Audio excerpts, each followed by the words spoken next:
Oi, boa noite para todo mundo, tudo bem? Hoje nós vamos falar sobre gastrite, que é um tema que eu gosto muito. Eu tô na minha quarta live, eu acho, e eu nunca me apresentei assim, então vou só falar um pouquinho, né, sobre mim. Meu nome é Candice Krumel, né? Eu sou gastroenterologista, me formei há mais de 15 anos e há 10 anos que eu trabalho só com gastro. Então, hoje eu vou falar de uma coisa que eu vejo todo santo dia, né? Então, uma coisa que faz bem parte, assim, do meu dia a dia. Mas eu não vou mentir pra vocês, eu dei uma estudada até antes, porque eu acho que a abordagem da gastrite, né? Ela tá mudando e ela tem que mudar, porque a abordagem que a gente tem, que é basicamente medicamentosa, não é muito legal, tá? Então hoje nós vamos falar sobre gastrite, mas eu não quero falar sobre abordagem medicamentosa, eu não quero falar sobre omeprazol, pantoprazol, né? E nem antiácidos. Eu quero falar sobre as coisas que a gente pode fazer que não envolvam medicação, tá certo? Então vamos começar. Quando o paciente chega no meu consultório dizendo que tem gastrite, assim, eu imagino, né, que ele tem, assim, dor no estômago, queimação, azia, náusea, estufamento, né? Mas eu sempre pergunto, mas como é que é a tua gastrite, né? Então ele fala assim, eu tenho isso, tenho aquilo, blá.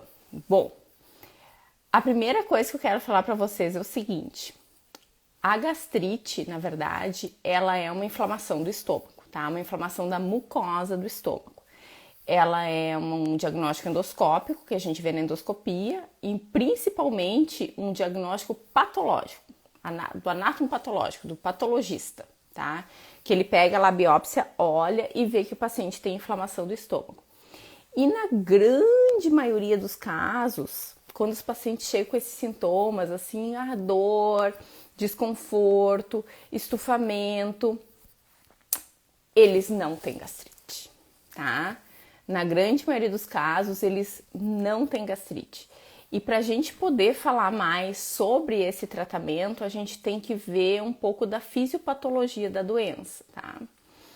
Bom, mas voltando aí ao que eu estava falando sobre gastrite, na verdade esse nome mudou no início da década de 90, mais ou menos, e quando o paciente chega se queixando dessas coisas para mim, no prontuário dele, eu não coloco gastrite, eu coloco dispepsia. Esse é o termo médico para o que o paciente tem, tá? Ele pode ter gastrite? Pode. Pode ser que a dispepsia dele seja por uma gastrite, daí a gente fala que é uma dispepsia orgânica, né? Que é por causa de uma gastrite. Mas como eu falei pra vocês, não é o comum. Mas vamos lá.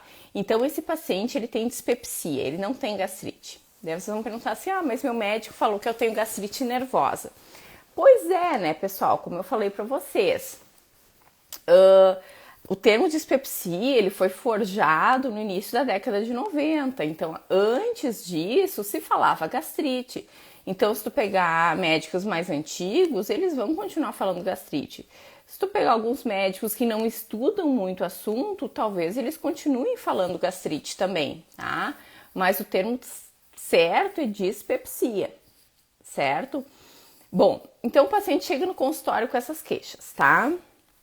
Dor abdominal, né? Essas coisas. Eu penso, bom, esse paciente tem dispepsia. Antes de eu entrar, assim, na parte, assim, de tratamento, de diagnóstico, eu acho que a gente tem que falar um pouquinho sobre a digestão normal. Como é que se dá o nosso processo de digestão. Janaína, vai ficar gravada assim e, por favor, assim, façam perguntas, né? Que eu vou respondendo conforme a gente vai falando, né? Bom, o processo de digestão, pessoal, ele começa no cérebro, né? Então, assim, quando o nosso corpo manda mensagem para o cérebro dizendo que tá baixando o nível de glicose, que ele tá começando a quebrar gordura, proteína para manter a glicose normal, daí começa a dar uma fomezinha. Quando a gente vê uma coisa gostosa, quando a gente sente aquele cheirinho de churrasco, aquele cheirinho de pão saído do forno, né? Então, daí nosso processo de digestão começa aí. O cérebro, ele manda uma mensagem pro nosso estômago dizendo assim, olha, tá vindo comida, te prepara, né? e o nosso estômago começa a produzir mais ácido, certo? E ele começa também a aumentar a motilidade, quer dizer assim, aumentar os movimentos peristálticos dele, né? E daí a gente come, tá? A gente come, a comida passa pelo esôfago, o esôfago, coitado, assim, ele faz muito pouca coisa nessa vida, mas quando ele não faz, ele atrapalha, mas ele faz pouca coisa, ele, tipo, manda a comida lá pra baixo. A nossa boca, pra nossa digestão, ela faz mais coisa que o esôfago. E daí a comida chega no estômago. E daí começa a fase gástrica da digestão, que é a fase do estômago. Eu peguei uma figurinha aqui que eu quero mostrar uma coisa pra vocês, tá? O nosso estômago, ele fica à esquerda, tá, pessoal? Ele não fica à direita, só pra avisar. Então, vocês estão vendo aqui a figurinha, esse aqui é nosso estômago. Então, aqui tá o esôfago, aqui tá o estômago e aqui começa o intestino, o duodeno, certo? O estômago é dividido em 3 partes: o fundo, o corpo e o antro. Quando a gente come, quando o alimento chega, essa parte aqui, o fundo, ela tem que relaxar, tá? Porque o alimento, ele fica principalmente aqui. O corpo é onde é produzida a maior parte do ácido. Então, assim, a comida fica aqui no fundo, ela é lançada aos pouquinhos para o corpo libera um monte de ácido, começa ali a desfazer a comida, e o antro faz movimentos para triturar a comida, para ela virar uma papa, que se chama quimo, mas isso vocês não precisam saber, tá? Então, ela tritura aqui, vira uma papa e daí passa para essa primeira parte do intestino aqui, o duodeno, tá? Então, a fase gástrica, ela envolve tanto o ácido clorídrico, né, quanto uma enzima que também está no suco gástrico, chamada pepsina. A pepsina, ela faz a digestão principalmente de proteínas, certo? Bom, depende do que a gente come, a gente sabe disso, a comida fica mais ou menos tempo no estômago. Então, assim, se tu tomar uma água, em 15 minutos aquela água já saiu do estômago. Se tu comer um churrasco, aquela picanha, com aquela gordura em volta, de noite, às vezes, tu dá um arrotinho ali e ainda vem o gosto da picanha, né? Por quê? Porque a carne fica mais tempo dentro do estômago, né? E principalmente a gordura. Quem mais demora a ser digerido é a gordura. Então, eles fazem que essa fase do estômago, ela demora de 2 a 4 horas, certo? Sendo que a gordura é a que mais demora, que demora umas 4 horas, e depois as proteínas também demoram um pouquinho. Então, o alimento sai do estômago e chega no duodeno. No duodeno, que ele recebe a bile, vocês sabem, a bile que vem da vesícula, que forma cálculos, pois é. Na bile, a bile chega no duodeno e dissolve principalmente as gorduras, tá? No duodeno também chega o suco do pâncreas, o suco pancreático, que ajuda a dissolver, a fazer a digestão de carboidrato, gordura e proteína, tá? E também tem aquele suco que é do próprio intestino, que tem a lactase, a sacarase, que faz a digestão principalmente de carboidrato e proteína. E daí a nossa digestão é feita nessa parte aí e o alimento vai sendo absorvido no resto do intestino, tá? Então a aulinha da 6ª série já passou, tá? Por que eu quis dar essa aulinha para vocês de 6ª série? Porque quando o paciente refere esses sintomas, às vezes não tem inflamação no estômago. O que tem é uma alteração no processo de digestão mesmo, tá? Então, quando eles estudam a fisiopatologia da dispepsia, né, eles veem que 70% dos pacientes, a alteração é no processo de digestão ou o estômago está hipersensível, ele está sentindo as coisas demais. Então, o que acontece? A gente come e o fundo não relaxa. E daí a pessoa se sente estufada, tá? Isso é uma coisa que pode acontecer. Então, eles falam que é uma falha na acomodação, que o estômago não está conseguindo acomodar bem a comida, certo? Isso se dá principalmente quando a gente está estressado, e vocês podem sentir. Vocês estão ali muito estressados, sei lá, que acabaram de bater o carro e vão comer alguma coisa, parece que a comida, né? Isso acontece, na verdade, por uma falha de acomodação. A outra coisa que pode acontecer é uma produção aumentada ou diminuída de ácido, tá? Mas isso não é tão comum. A gente hoje em dia não tem como medir isso, né? Assim, no dia a dia, a gente não tem como medir falha de acomodação, não tem como medir como é que tá o ácido da pessoa, a gente não tem como fazer isso. Uma outra coisa que pode acontecer, e isso é principalmente quando a pessoa tem dor no estômago, é uma hipersensibilidade ao ácido do estômago, tá? Então, assim, a pessoa tá lá de boas, produzindo ácido normal, só que pro estômago dela não tá legal. Tipo assim, a pessoa sente dor pelo próprio ácido que tem no estômago, tá? E outras coisas que podem acontecer, e daí é mais assim, tipo assim, a pessoa pode esvaziar o estômago muito devagar, que é um retardo no esvaziamento gástrico.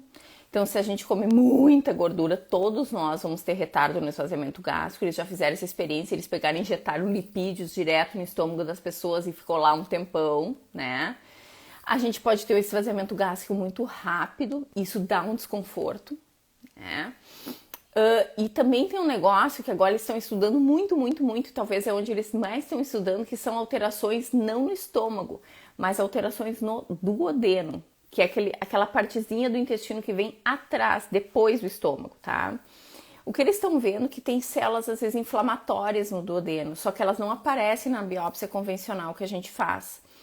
Elas ficam mais na submucosa, elas ficam mais embaixo. Na biópsia convencional que a gente faz, pega só a camada mais superficial, né?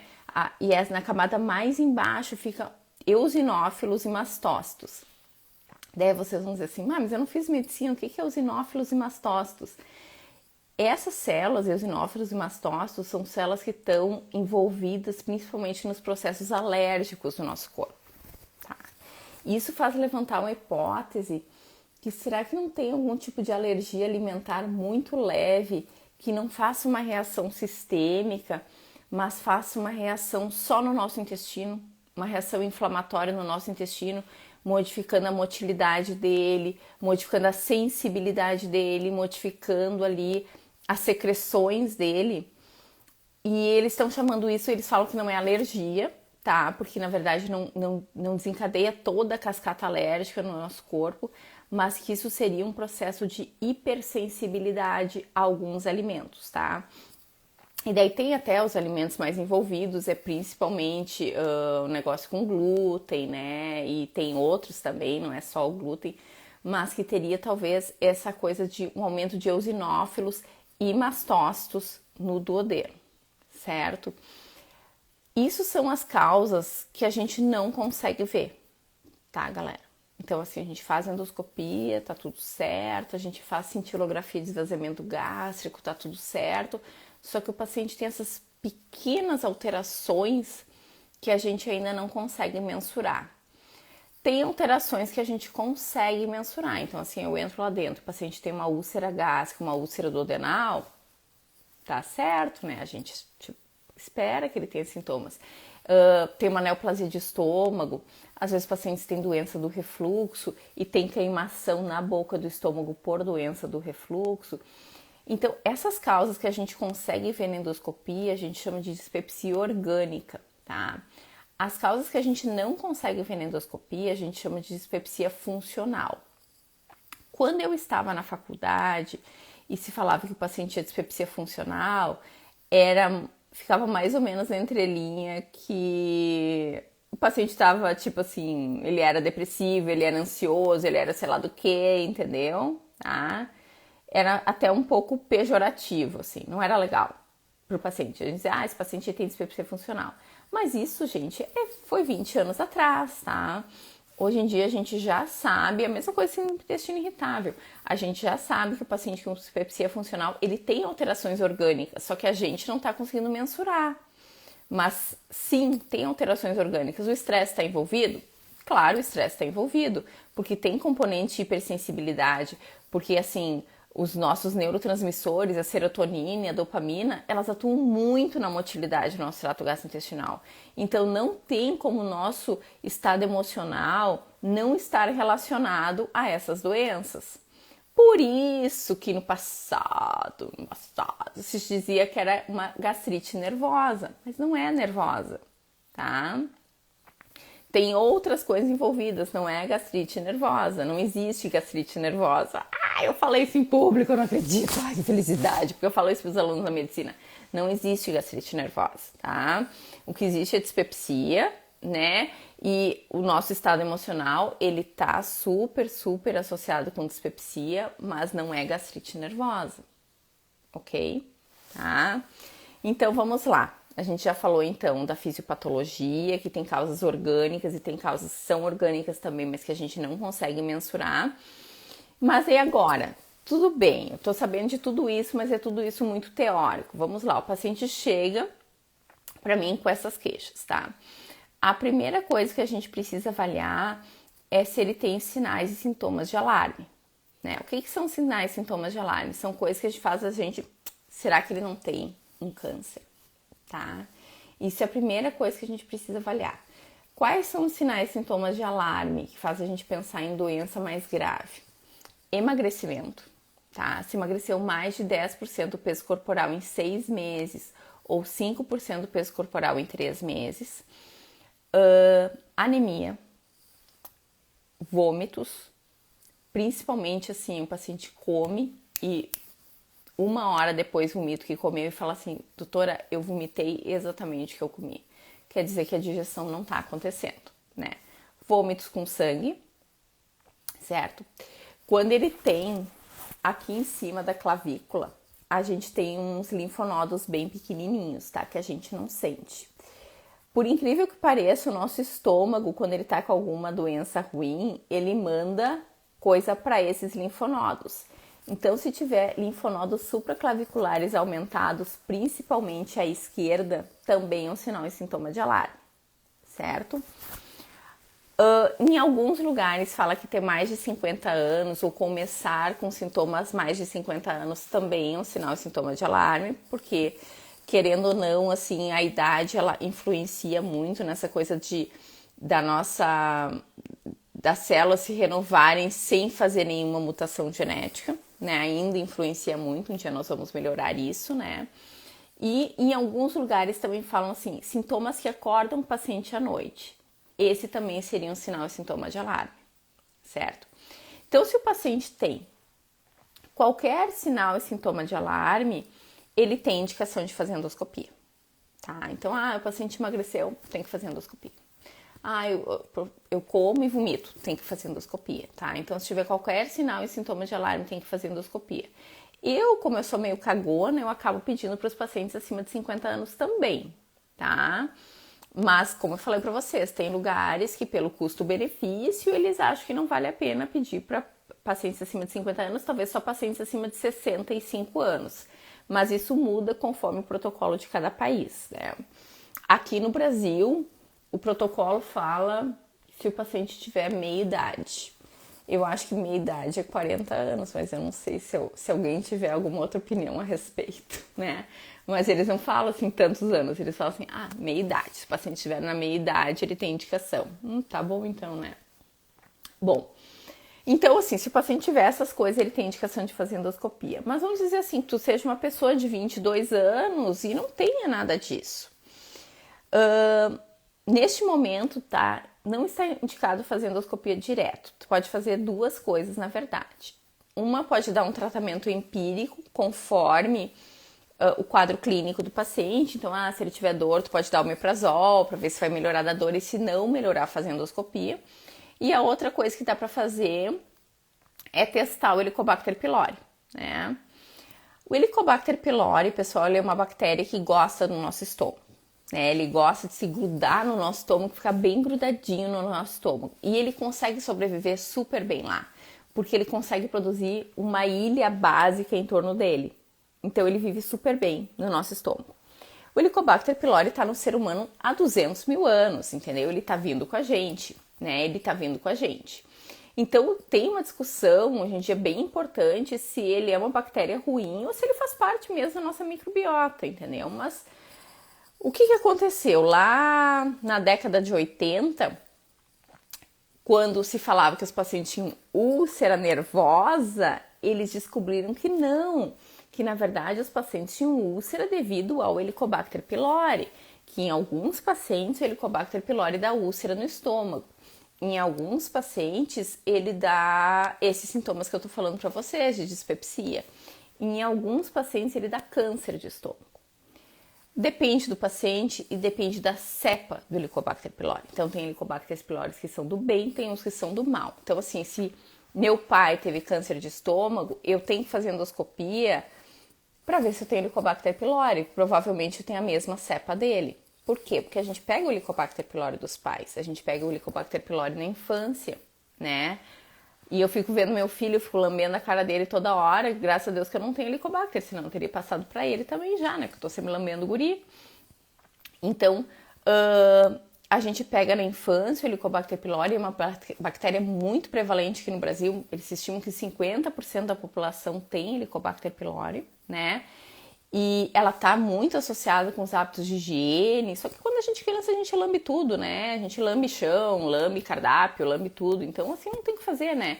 Então ela tá muito associada com os hábitos de higiene e ela tá muito associada com os fatores socioeconômicos, então assim, em São Paulo ali é 40% a prevalência, no Piauí tem lugares que é 80% a prevalência, então ela tá associada assim a fatores socioeconômicos. Na Dinamarca é 20% a prevalência. Tá? Mas bom, o que eles viram? Que o Helicobacter pylori ele pode sim estar associado à dispepsia. Há mais ou menos uns 10 anos atrás eles fizeram um estudo bem grande lá no Clínicas, lá em Porto Alegre, o professor Mazzoleni, que eles pegaram 400 pacientes e metade trataram o Helicobacter pylori e metade deram placebo, deram farinha, né? E eles viram o seguinte, que daqueles que eles trataram o Helicobacter pylori, 49% eles apresentaram melhora dos sintomas. E daqueles que eles deram farinha, foi 36% que apresentaram melhora dos sintomas, tá? Então, a diferença ali foi de 13%. Na maioria dos estudos, e quando eles juntam vários estudos, eles acham que a diferença é de mais ou menos 10%. Então, 10% dos pacientes com dispepsia têm dispepsia pelo Helicobacter pylori. Parece pouco, né? Só que se a gente pensar que 20 a 40% da população tem dispepsia, daí é bastante, né? Então, pelo N acaba sendo bastante, pelo número de pessoas acaba sendo bastante, tá? Então, tá, em quem tem dispepsia, em quem tem dor de estômago, quem tem estufamento, tá indicado tratar o Helicobacter pylori. O tratamento é horrível, tá? É 14 dias de antibiótico, uma dose bem alta de antibiótico, pode dar efeito colateral, mas não tem o que fazer. O Helicobacter está cada vez criando mais resistência, então cada vez a gente tem que tratar por mais tempo, com mais antibiótico para conseguir tratar o Helicobacter pylori. Todo mundo precisa tratar o Helicobacter pylori? Não. Se eu fizer endoscopia, por alguma razão, eu não tenho dispepsia, não preciso tratar. Eu não tenho história familiar de câncer, também não preciso tratar. Mas quem tem dispepsia precisa, tá? Agora vocês viram assim, perceberam que eu falei do estudo do professor Mazzoleni, que daqueles que receberam farinha, 36% melhoraram.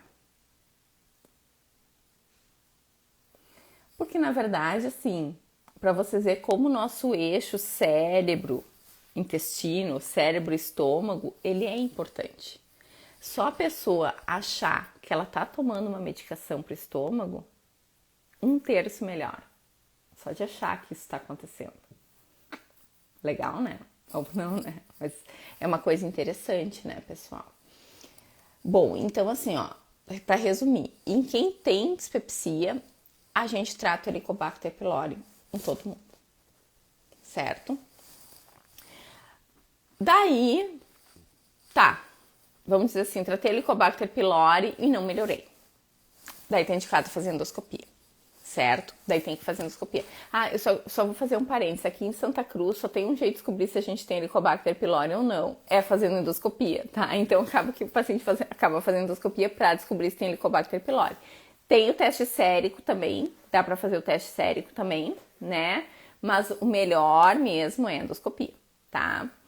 Bom, daí a gente faz endoscopia no paciente. Como eu já falei anteriormente, 70% não tem nenhuma alteração que explique os sintomas na endoscopia. Mas eu quero falar um pouquinho mais sobre isso. Daí tu vai dizer assim, não, mas eu fiz endoscopia e eu tinha aqui uma gastrite, tá aqui escrito gastrite enantematosa antral leve. Gente, a gastrite enantematosa antral leve, se eu fizer endoscopia, provavelmente eu tenho também.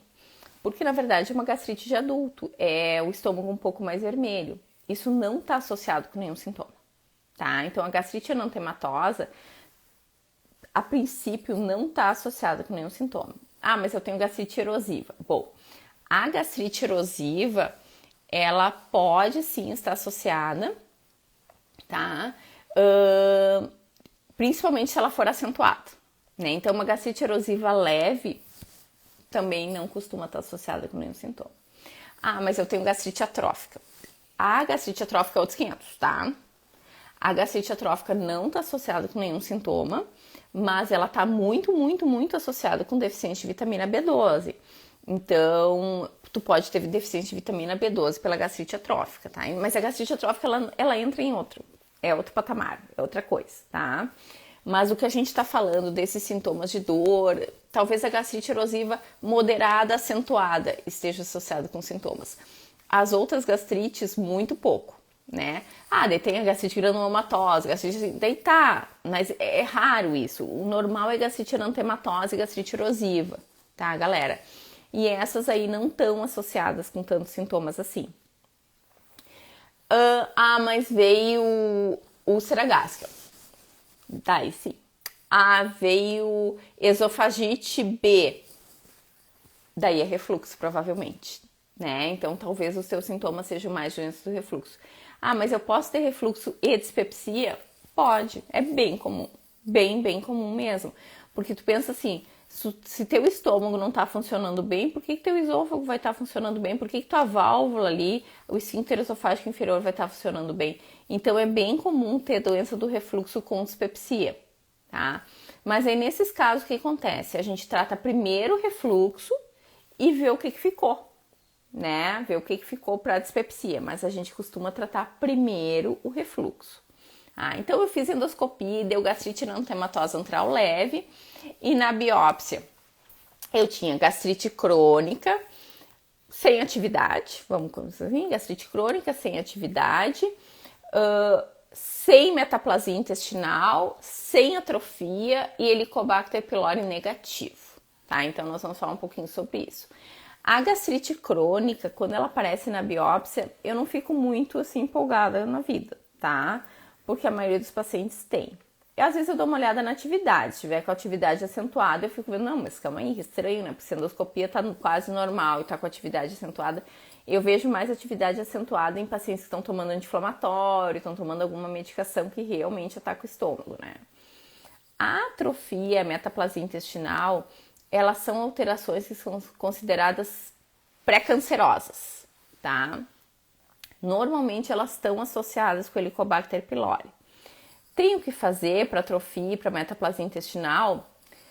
Tem, tá? A primeira coisa é tratar o Helicobacter pylori, se tu tiver Helicobacter pylori, e se não tiver, tem que suspender os IBPs. Suspender o meprazol, lansoprazol, pantoprazol, porque essas medicações, elas fazem a metaplasia intestinal, a gastrite atrófica, elas irem evoluindo, tá? O que é a metaplasia intestinal e tudo isso? O estômago, quando ele sofre alguma agressão crônica, ele vai mudando a célula dele para ficar mais resistente, né? Então, quando o patologista olha, em vez de ele ver uma célula de estômago, ele vê uma célula de intestino, que é mais colunar, que quer dizer que parece intestino, não é de intestino, mas que é mais parecida com uma célula de intestino. Por isso se chama metaplasia intestinal, certo? E daí, isso aí é reversível, tá? É super, super reversível. Então, o que tem que fazer, né? Tem que tratar o Helicobacter, se tiver Helicobacter. Se não tiver Helicobacter, tu tem que suspender o uso de IBPs, porque os IBPs, eles fazem essa coisa de não produzir ácido, faz com que esses processos vão evoluindo, certo? Bom, então eu fiz isso. Deu gastrite crônica, sem atrofia, sem metaplasia, Helicobacter negativo. E agora? Tá. Como eu falei pra vocês, eu não quero falar de medicação hoje, tá? Eu não quero falar de medicação hoje. Então, eu vou falar das coisas que a gente pode fazer fora medicação. Certo? Combinado? Se vocês quiserem que eu fale de medicação em outro momento, eu falo. Mas hoje eu não gostaria de falar de medicação. Agora, pessoal, a gente tem que ver qual é o sintoma que mais está incomodando o paciente. A gente divide em 2 tipos de sintomas, tá? Dor epigástrica e sintomas pós-prandiais. A dor epigástrica é o seguinte, o que mais incomoda o paciente é a dor. E ele tem dor mesmo sem comer. Então, assim, mesmo se ele não estiver comendo, ele tem dor. A dor, ela não é desencadeada pela comida. Ah, mas quando eu como a dor piora. Mas mesmo sem comer eu tenho dor. Tá, então o paciente, o que mais incomoda ele é a dor epigástrica, né? O outro tipo é sintomas pós-prandiais. Então, assim, eu como e daí eu tenho estufamento, daí eu fico me sentindo cheio, eu tenho plenitude pós-prandial, eu tenho saciedade precoce, quer dizer assim, eu começo a comer, eu não consigo acabar, né? Eu tenho náuseas depois de comer. Isso são sintomas pós-prandiais. A fisiopatologia dos dois costuma ser diferente, né? Então aqui, na dor epigástrica, às vezes é uma hipersensibilidade ao ácido, pode ser também hipersensibilidade à distensão gástrica, né? Pode ser alguma coisa assim, aquela coisa que a gente falou dos eosinófilos, dos mastócitos no duodeno. Então aqui é diferente. Aqui, normalmente é falha de acomodação, pode ser também hipersensibilidade de distensão, pode ser também dos eosinófilos e tudo mais, mas aqui o ácido, nos sintomas pós-prandiais, o ácido, ele não costuma ser tão importante como na dor epigástrica. Por isso que a dor epigástrica melhora mais com o omeprazol. Esse aqui dos sintomas pós-prandiais não melhora tanto com o omeprazol, tá?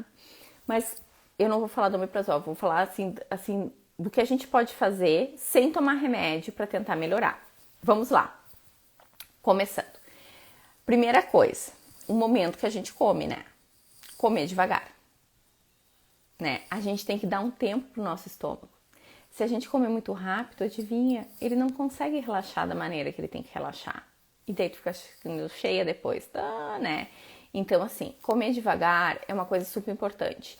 Tu vai liberando as enzimas que tu precisa liberar, tu vai liberando o ácido que tu precisa liberar, tu vai relaxando o fundo do estômago para a comida entrar lá dentro, tá? Então, a primeira coisa é comer devagar. Para quem tem isso, né, pessoal? Mas é bom para todo mundo, na verdade. Quando a gente come devagar, a gente mastiga melhor o alimento chega mais triturado no nosso estômago, ele não precisa trabalhar tanto para transformar o alimento numa papa e ele passar adiante. Então é super, super importante comer devagar. A segunda coisa, o ambiente que a gente está comendo, né? Há uns anos atrás eu atendi uma mulher jovem, tá? Que ela falava que, tipo assim, o almoço era o problema da vida dela, tá? Que ela comia e parecia que tinha caído um tijolo no estômago dela. Isso a gente chama de empachamento, é um tipo de sintoma pós-prandial, né? E parecia que tinha caído um tijolo. Ah, daí investiguei aquelas coisas. Daí na segunda consulta, eu fui perguntar pra ela, que eu devia ter perguntado na primeira consulta, né? Mas como é que é, assim, o teu, tipo assim, a parte ali do teu meio-dia, como é que funciona? Ela falou assim, é um caos. Porque eu busco meus filhos no colégio, eu tenho 3 filhos, tá? De 4, 5 e 7 anos, uma coisa assim, tá? Eu busco eles no colégio. Eu paro num restaurante, pego lá a marmita, vou pra casa, dou de comer pros 3, os 3 ficam brigando o tempo inteiro na mesa, tá? Eu fico o tempo inteiro, para. Daí acaba o almoço, eu lavo a louça bem ligeiro, pego os 3, troco de roupa e levo pra creche. Eu falei, pô, mulher, mas tu quer ter uma digestão boa assim? Não tem como? É impossível? É impossível, entendeu? Por quê, pessoal? Porque quando a gente tá assim na correria, a gente produz adrenalina, né? A adrenalina, ela manda uma mensagem pro nosso corpo. É o seguinte, tu tá na luta, tu tá lutando, tu tá lutando. Não é momento de fazer digestão. O sangue vai pro cérebro, pro coração e pros músculos. O nosso trato intestinal fica paradão ali. Ele fica paradão esperando um momento ali para relaxar. Ele é jamaicano, o nosso estômago, entendeu? Ele quer relaxar, ele não quer correria, ele não é nova-iorquino, tá? Então, se tu tá assim, tipo assim, bancário, é super comum. Ah, eu tenho 20 minutos para almoçar, eu como correndo 20 minutos e já volto. Não vai fazer digestão direito. Não adianta, tu vai ter sintomas pós-prandiais. Tá? Assim, mas o que eu posso fazer? Cara, às vezes é melhor tu comer um lanche, uma coisa bem leve, né? E esperar para comer na hora que tu consegue sentar e comer direitinho, né? Porque assim, não dá. Na correria, nenhuma alimentação vai bem, Essa que é a verdade. Talvez uma maçã vai bem, né? Um alface vai bem. Agora, uma alimentação que tem proteína e que tem gordura e até que tem carboidrato, não vai tão bem, tá, gente? Daí tu vai passar a tarde inteira arrotando aquilo e pensando assim, cara, meu estômago tá ruim, meu estômago tá ruim. Na verdade, não, teu estômago tá respondendo o teu corpo que tá mandando não fazer digestão. É isso que tá acontecendo, tá? Então, primeira coisa, né? Comer devagar. Segunda coisa, comer num ambiente calmo e tranquilo. Eu falei para aquela mulher, cara, faz o seguinte, tu tem que ver, tu não pode, tipo assim, ir no restaurante, sentar no restaurante, comer lá dela, porque meus filhos são muito loucos. Eu falei, cara, tipo assim, eles na primeira, segunda, terceira vez, daqui a pouco eles vão, né? Porque daí tu não precisa lavar louça depois, tu não precisa ir pra casa comer marmita, tudo correndo. E leva eles na creche com a mesma roupa do colégio, que trocar de roupa, tá louco, né? Então a gente tem que ficar adequando pra gente ter um dia a dia mais ok, mais tranquilo pra conseguir se alimentar. Gente, tem coisas básicas do ser humano: dormir, fazer cocô, comer e beber água, tá? E namorar, talvez, né?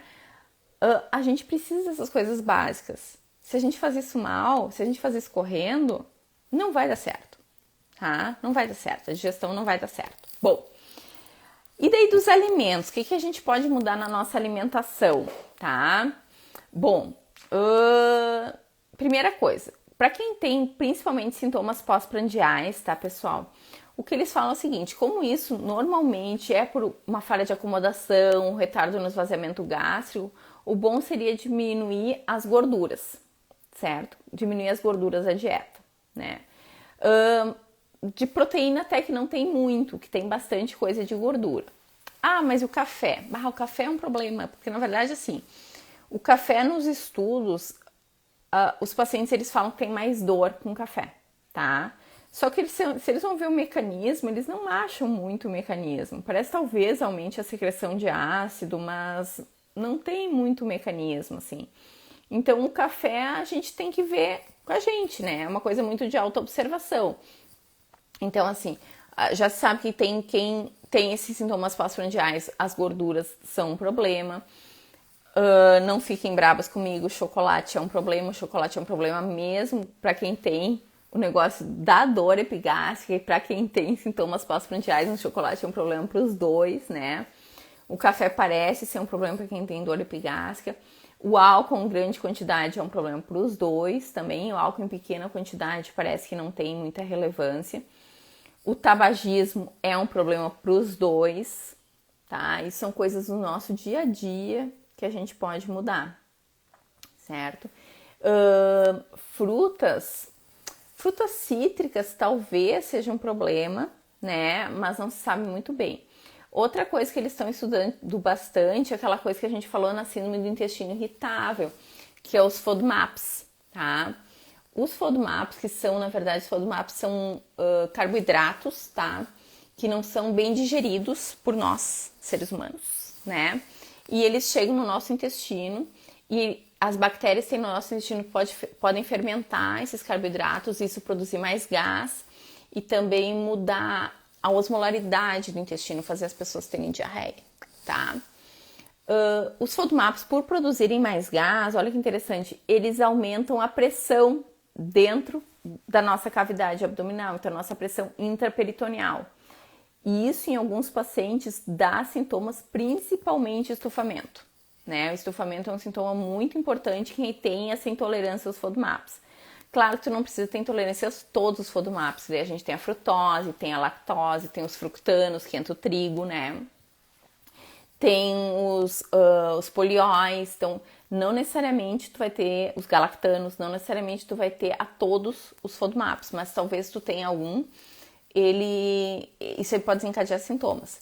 Tanto que tem alguns guidelines que eles sugerem para quem tem principalmente sintomas pós-prandiais ficar 2 semanas com dieta sem FODMAPs e depois, se a pessoa melhorar, ir reintroduzindo. Né? Então tem já essa recomendação de cortar os FODMAPs das pessoas que têm dispepsia, certo? E, bom, pessoal, da minha parte eu acho que é isso, assim. Eu falo muito rápido, eu sempre falo muito rápido. Eu vou dar uma olhada aqui se alguém fez alguma pergunta. Então, assim, daquelas coisas que a gente tinha visto, que as perguntas que eles tinham colocado na caixinha, tá? Tinha uma que eu não sabia responder e eu estudei, tá? Se tem um componente genético, tá? Tem, né? Eles já estão vendo que tem genes, tá? Que fazem essa coisa da dispepsia acontecer. Mas olha só que interessante. Eles são genes, assim, que alteram nossa resposta imune, então que fazem que a gente tenha mais mastócitos, eosinófilos, células inflamatórias, né, no nosso intestino. E genes que também alteram a resposta à serotonina. Tá? Porque a serotonina ela é meio que o neurotransmissor meio chave ali na motilidade e na sensibilidade do nosso intestino. Então, quando a gente altera respostas da serotonina, a gente acaba alterando a sensibilidade do nosso intestino. Tanto que a maioria dos medicamentos que eles estudam para síndrome do intestino irritável e a dispepsia funcional, ela tem um mecanismo assim de hipersensibilidade, dessa conexão cérebro-intestino muito parecida com a síndrome do intestino irritável. A maioria das medicações, elas alteram a serotonina ou os receptores serotoninérgicos. Então, as alterações genéticas que eles estão encontrando, na verdade, são alterações do sistema imune, né, do nosso sistema inflamatório e também no nosso sistema de produção ou regulação da serotonina. Então, é uma coisa super interessante, né? E a outra coisa que eu não falei, que agora que eu lembrei quando eu tava falando da serotonina, é da nossa microbiota, né? A gente tem microbiota no estômago, mas parece que ela não é tão importante, que para a dispepsia funcional, a microbiota mais importante é a microbiota do nosso duodeno. É essa microbiota mais importante para a dispepsia funcional. E eles já viram que alterações da microbiota levam ao aumento da permeabilidade intestinal, a gente vai falar isso em outro momento, e esse aumento da permeabilidade intestinal aumenta a resposta inflamatória, aquela resposta inflamatória que a gente estava conversando, nas camadas um pouco mais profundas do duodeno, e isso dá sintomas. Isso sim está associado com sintomas, né? Então vocês veem que na verdade o que a gente vê na endoscopia é muito pouco. Então uma das perguntas foi, eu tenho endoscopia normal. Pode? Sim! 70% dos pacientes têm endoscopia normal. Super, super pode. Pois é, a Thea perguntou o seguinte, como tu vê a utilização de probiótico das enzimas digestivas?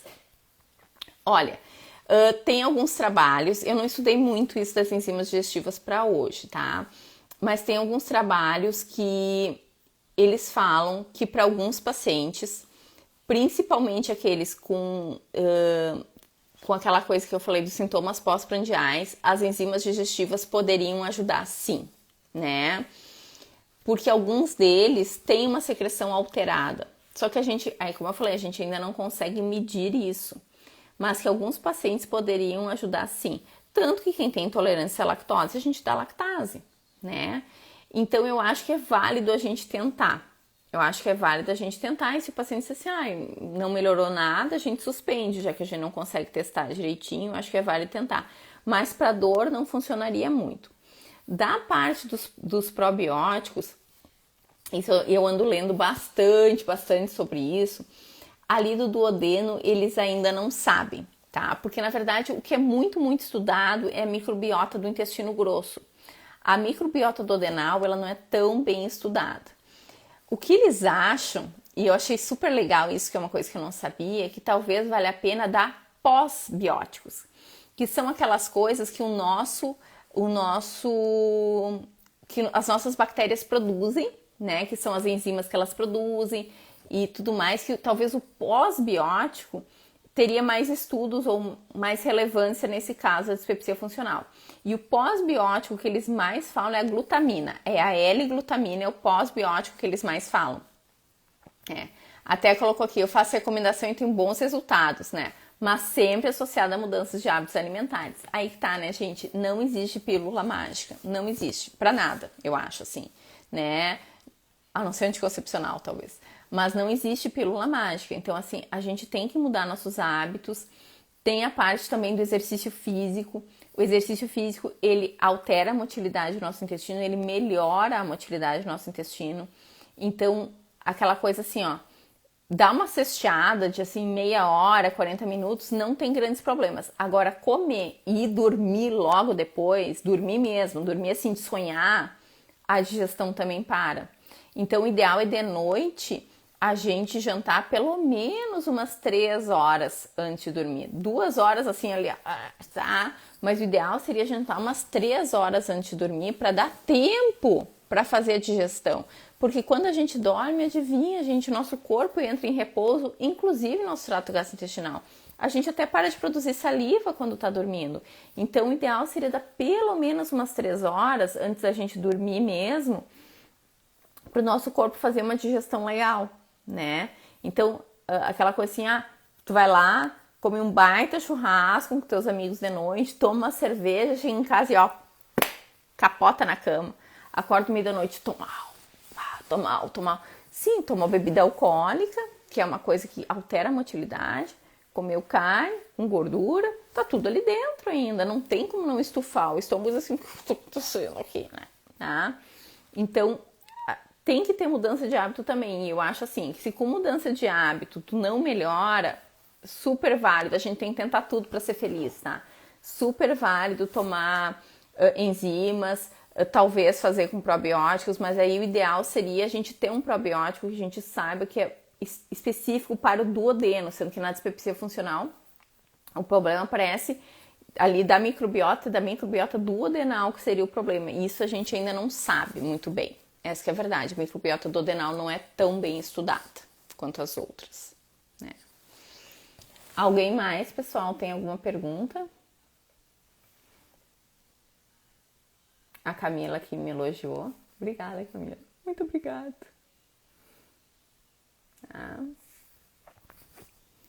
Bom, se vocês tiverem outras perguntas, vocês podem me mandar depois no direct. Eu sei que eu falo rápido, é um problema, tá?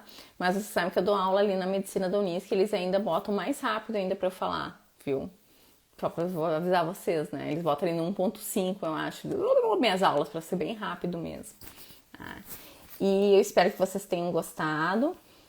E eu quero só deixar os pontos chaves assim dessa aula, tá? Ponto chave número 1. Não é gastrite, tá? É dispepsia, certo? Ponto chave número 2, tá? Nem todo mundo precisa fazer endoscopia. Ponto chave número 3. Tua endoscopia tá normal? Respira fundo, é normal a endoscopia estar normal, tá tudo certo. Ponto chave número 4. A gente tem que mudar nossos hábitos, a gente tem que dar um tempo pra gente fazer a digestão, tá? A gente tem que mudar nossa alimentação, a gente tem que ter uma alimentação que sirva pra gente. Tem um negócio chamado autoobservação. Não adianta a pessoa chegar e dizer assim, toda vez que eu como carne de porco eu passo mal. A única coisa que tem que falar assim, por que tu continua comendo carne de porco? Entendeu? Então, a gente pode comer o que a gente pode, não o que a gente quer, né? Claro, se tu passa mal com tudo que é alimento, daí não tá legal. Mas a gente tem que se observar e ver quais são as coisas que fazem bem pro nosso corpo, quais são as coisas que fazem mal pro nosso corpo. A gente precisa saber disso, para tratar ele com carinho, com respeito que ele merece, porque ele nos carrega todos os dias. Tá, galera? Foi um prazer estar com vocês. Eu vou deixar a live aqui gravada, tá? E eu espero vocês na próxima live, que eu ainda não sei do que é, mas aí a gente vai ver, tá? Muito obrigada pela participação, tá? Se vocês tiverem algum tipo de sugestão, por favor, me mandem. É super importante para mim o retorno de vocês. Beijos, boa noite. Vamos jantar agora, né? Beijão. Tchau, galera. Muito obrigada.